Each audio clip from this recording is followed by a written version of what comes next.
Hello and welcome to India's World. Today we are going to discuss the Chinese announcement of an air defense identification zone in the East China Sea covering some disputed islands with Japan. These islands are called Senkaku in Japan and Diaoyu by China. The Chinese air defense zone also covers parts of South Korea's island of Jeju and overlaps with Taiwan's air defense identification zone also. An air defense zone allows a country to identify and monitor aircraft approaching its territory and its more formally defined airspace. Any violation of the zone is considered an incursion and can invite a military response. The questions that we are going to ask today are: why did China suddenly announce an air defense identification zone? How provocative is this action, and could this posturing lead to an accidental conflict? Will the Chinese action draw the US even more into the region because of the Japan-US defense agreement? And how would the Chinese action and the response to it by Japan, South Korea and Taiwan impact maritime geopolitics in the region? To discuss this tricky issue, we have with us three distinguished guests. We have Ambassador Nalin Surie, India's former ambassador to China and High Commissioner to Britain. Professor Alka Acharya, Director of Institute of Chinese Studies, Delhi. Professor Srabani Choudhury, she teaches Japanese studies at School of International Studies, Jawaharlal Nehru University. So welcome all of you to this discussion. Ambassador Surie, let me begin with you. Now, air defense zones have been declared and identified by countries, several countries since the 1960s. But why did China do it now, when at a time, it's been done at a time where China is actually settling its border disputes with everybody? And here it seems to be provoking a dispute. Well, it's part of a series of activist measures that China has taken in recent months. In fact, measures which were taken before the coming into power of the new generation of leadership, starting with the South China Seas. But if you believe the Chinese version of events, the need to change the status quo arose because the ownership of the islands, the Senkaku Islands, has changed hands. They were earlier owned by private individuals, and the government of Japan decided to buy these islands. So the Chinese argument is that this led to a change in the status quo, and they therefore had to react. And I think the reaction of the Chinese has to be seen very clearly in the context of the parameters for China's foreign and security policies, which were laid out at the 18th Party Congress, and which Xi Jinping has been emphasizing since then. And which is that, China will not allow its core interests, that includes its territorial integrity and sovereignty, to be affected in any way, and that China will ensure that its, quote, legitimate rights, unquote, are always taken care of. Okay. So you have to look at it in that context. All right. Professor Acharya, this Chinese assertion over this airspace was challenged first by the US flying unarmed B-52 bombers. Then 2 days later, the Japanese flew some aircraft there. Then the Taiwanese and the Koreans have also flown aircrafts there. And China again dispatched its warplanes on November 29th. So all this orchestrated sort of posturing in the air, is it merely to lay claims to these islands, or is it aimed at redrawing the relationship in this region in a broader sense of the term? Look, fundamentally, I do not think that any kind of status quo is being changed by the simple fact of setting up of ADIZs. ADIZs is a notion really of marking out a certain space which is adjacent to your a country's own territorial space and airspace. Beyond that, you earmark a certain zone, saying that anything coming in here which could have any ill intent will be monitored. Now, as you mentioned, that there have been ADIZs there since the 60s. The Japanese first established it. It was the US which did it for Japan. The Koreans responded. In fact, later the Koreans wanted to expand that airspace, but were stopped from doing it by the Americans. And of course, China now decides to do it. And as has been pointed out, it was not something that came out of the blue. It came out of their concerns over what they thought was a change in the status quo over contested territory. So my point is that we need to see this as part of the kind of strategic moves that nations make in spaces where A, you have strategic concerns, and B, where there are other direct core sovereignty issues like disputed territories, and that whole area is full of disputed islands. Yeah. Professor Srabani Choudhury, to what extent are the Chinese moves a response to Japan also shaping up its defense policy into a more aggressive posture? Yeah, if you see for the last 2-3 years, you can see slowly certain amount of domestically debating about the Article 9. Yeah. We also have the Defense Ministry of Japan going in for larger collaborations around people with lots of exercises. Even India has been participating in few. All this would make China anxious. The Senkaku Island issue, as has been pointed out correctly, that the change from a private hand to the government, and this which China claims to be a change in the status quo, and Japan claims as no different. Recently, when US has come along to say that it is part of that secure treaty that was done as an ally at that point of time, so technically it has to be with Japan. So there has been a slight amount of push to the Chinese saying that this is theirs, and the dispute, the US trying to get into the whole, So you're saying the Chinese actually were provoked into doing this? I don't say Chinese was provoked. Chinese laid claims, but US also did not maintain a status quo. It has been making noises. Okay. So to that extent, I think the current posture by China would probably mean to say to the party, the other group of countries, that it would not take things lying down. You know, the interesting thing here is that we're talking of status quo changing. Last 2 years, you have seen moves both by Japan on the one hand and even China. The Chinese began drilling near the Senkakus about a year and a half ago. At that point, the Americans did not say anything because those can actually tantamount to a larger changing of status quo than simply Exactly. an That's the ADIZ. question I wanted to take to you quickly before we end this segment. That do you think that this dispute will bring US power into the equation, because the US says that all this is covered by the US-Japan Defense Treaty? I think it's already brought the US power into the equation in a much bigger way than it would have otherwise. I think that's already begun to happen, and that is the clear message that Vice President Biden has taken to the region. I think he's reassured both Japan and South Korea of the United States standing firmly by them. At the same time, he's been careful in what he said. He has pushed the case with China also. I don't think he got very friendly press in China, but he's carried a message, and ultimately it is the United States which has to play a major role in this whole controversy. All right, we're going to discuss that further. We need to take a break at this point. We'll be back again after the break. Don't go away.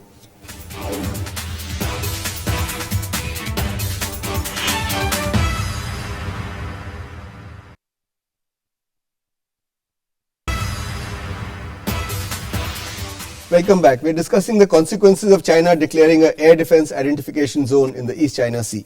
Professor Acharya, everyone seems to be blaming China in a sense, if you look at the media, for declaring an air defense zone. But you pointed out this was done earlier by several other countries.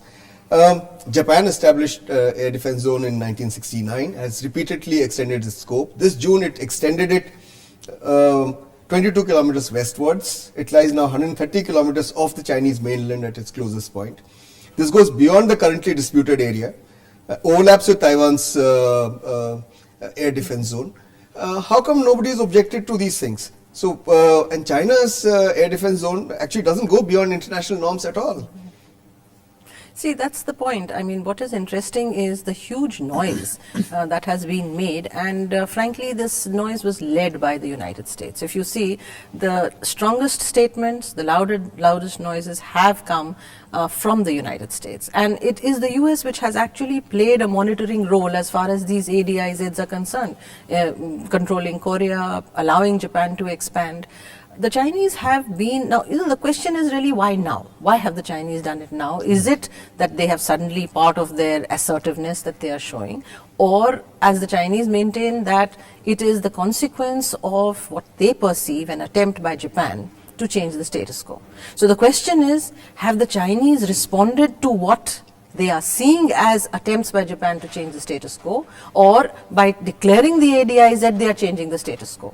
Now my view is that they have not really changed. ADIZ, declaring ADIZ does not fundamentally change the status quo. Question is, how will the other countries respond? The Americans, by taking that strong stand, had to convey the right signal to the allies at a time when they are rebalancing and at the time they're talking about coming back into the area, that they would take care that nobody's interest would be harmed. But in effect, Biden takes a message to the Chinese saying that, well, we will abide by this in case of commercial aircraft, but we will not abide by it where the Chinese have not responded very strongly. So I think a very interesting game is going on, and the Americans and the Chinese are going to find a way to mollify and modify this. Professor Roy Choudhury, now, do you think China has declared this air defense zone also because they're eyeing the energy resources in that area, because the area around Senkaku is supposed to be rich in oil and gas, or is it because they think Japan is in a position to counter their expansion into the wider Pacific area? Interestingly, when Senkaku dispute started, it has always been prompted as a reason of energy and resources available around the island. But however, when we look at the situation today, one does question the entire thing of this new rising superpower in the region getting into a conflict at this thing, puts it in a back foot again, and the media, the way it's reacted again, trying to make China look at it as a rogue, would again put it in certain kind of position. And as Alka rightfully mentioned, that they will work through something, and it's very too early to say what would be the direction it will take. But with respect to Japan trying to make its presence felt in this region, Japan has since its economic progress has been making its presence felt on the economic terms across this region. Probably slowly what it is trying to do is to take some strategic and security positions, and probably that is why China feels that it should make enough noises to ensure that that Japan does and would understand that China is a contender in this region. Yep. I know you want to say something before I ask you a question. Yeah, I think I'd like to just make two quick points. The first is, as far as I'm aware, there are no international norms regarding air defense identification zones. These are basically very unilaterally identified zones. And secondly, I would not be so sanguine about the Chinese response as is being suggested. I think what you're seeing is part of a process which started actually several years ago, and is related to not just China's greater economic strength, but also its growing military power and its growing military prowess, and more importantly, its growing blue water capability. So let me slip in a question there, because that's what I wanted to ask you. So could this spread? For example, South Korea has now decided that they're also going to declare an air defense zone covering a rock which is submerged, which both countries claim. But more importantly, people think that China might declare an air defense zone in the South China Sea, where it's got several maritime territorial disputes with the Philippines, Vietnam, Malaysia. I think what you say could happen. Hopefully, either council will prevail, and it should not happen. I think the situation as it exists today is a very tricky one. As I said earlier, I don't think one should be so sanguine about it. Because every step that China takes will now have a counter reaction, not just from Japan, but also from Korea, which will willingly bring the United States into the equation, and it will have a major impact on the Southeast Asian countries. Now, I don't see why sensible policymakers in Beijing would want to take this beyond a point, because you spent decades winning ASEAN over to your side. You spent decades trying to show that we are part of a bigger international process of cooperation and development. And then suddenly overnight you take steps which would actually destroy the very foundation of that. I think you're agreeing with what Professor Alka Acharya was saying, that they'll find a way out. They will. I don't think finding a way out is a response that would be adequate. I mean, when you take such aggressive moves, they have downsides.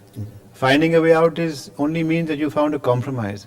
It does not mean that those whose interests have been affected and those who now begin to mistrust you will start trusting you. Okay, Professor Acharya. Well, I think we need to look at that entire area slightly in a slightly longer perspective. These disputes have been going on for quite a long time now. The fact is that assertiveness has been displayed by different countries in turns. All the countries around are arming themselves, and it is not entirely correct to say that's only the China factor which is making them go scurrying for buying more arms. The South Koreans are buying, increasing their capacity in terms of aircraft, air-to-air fueling and so on. Now, somewhere I think if we are having a situation where 3 countries and 4 countries are going to declare these zones, why would it not make more sense to sit down? I mean, could this possibly be a way of increasing security by forewarning, advance warning, conveying to each other movements and having a greater predictability? The Chinese do scramble jets which come into their territorial airspace, their airspace. So have the other countries done. This could be a means. After all, it was started so that you reduce the possibility of unpredictability. Srabani, quickly, do you agree with this? Yes and no, because it's not, it's as we've been saying, it's too tricky right now to say this. But it is true that there has been a growing concern in this region with respect to staking claims. And what is interesting, I felt, was that ASEAN countries at the moment haven't come up with very statements that are strong and or trying to take a position in this matter, which probably augurs well for the international community because it gives them space to contend when it comes to South We need to China. take a break just now. We'll be back again with this interesting discussion in a bit. Don't go away.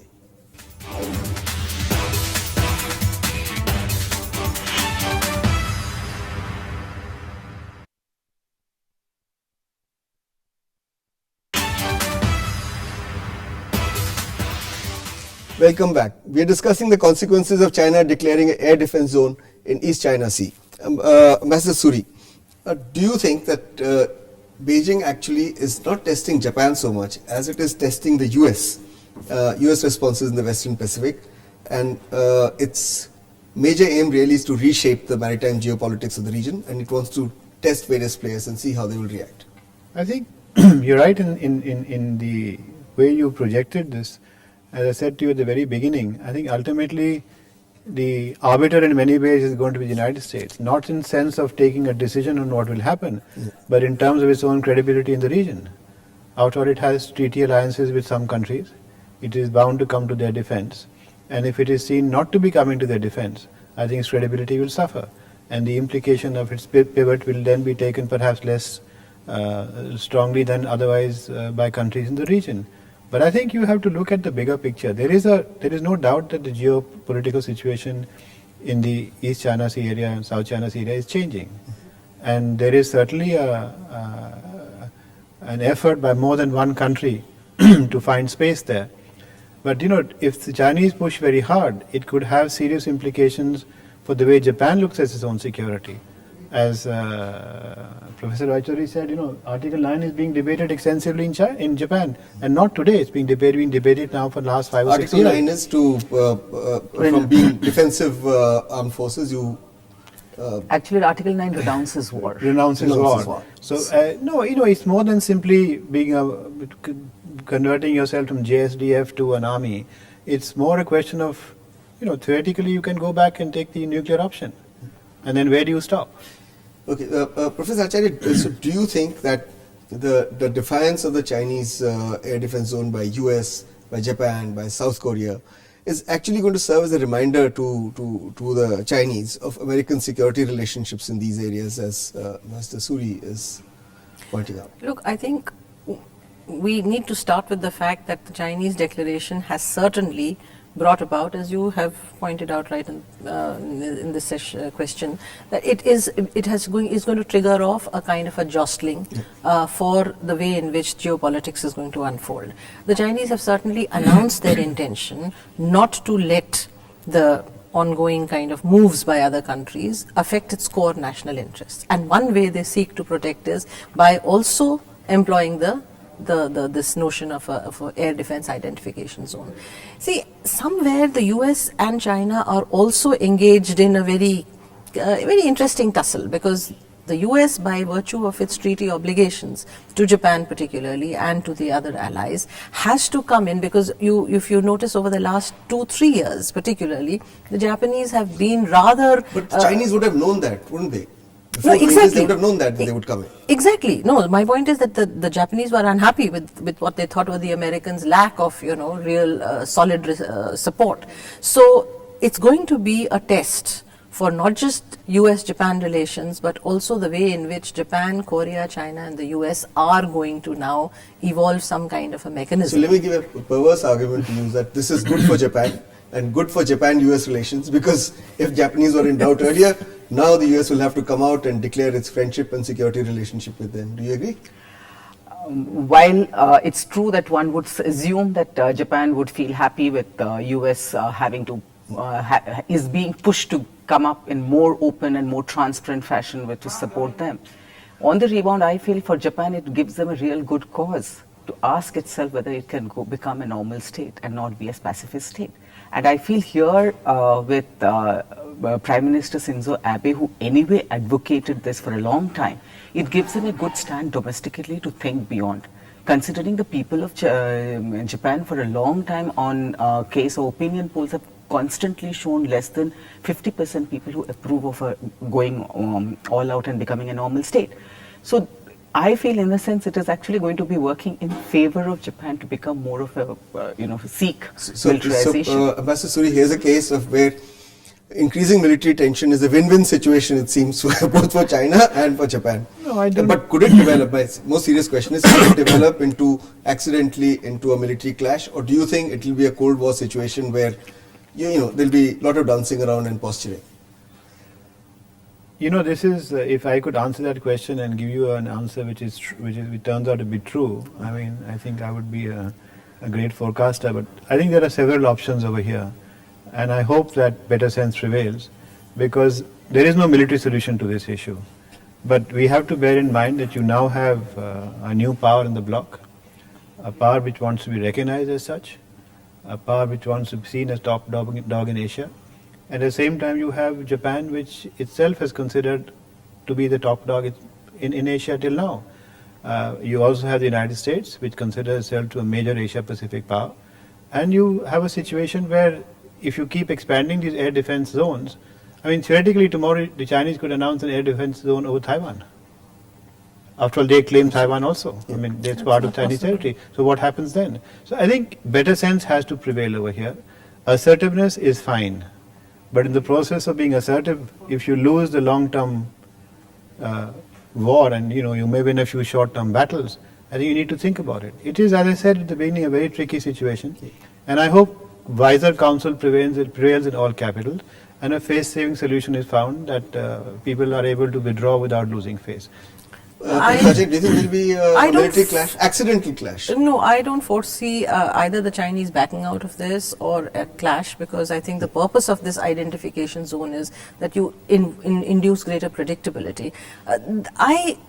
If you look at the exchanges that have begun, there's already a move now to see how do you actually reduce the negative impact of this. My worry is more about the kind of nationalism that it will trigger within Japan and China, because you obviously have a situation ripe for very nationalistic posturing, and this because the core issue in the Chinese ADIZ has been the changing status quo of the Senkaku's Tyagyu. So that is really where the whole thing might come down to, and then we have a very different kind of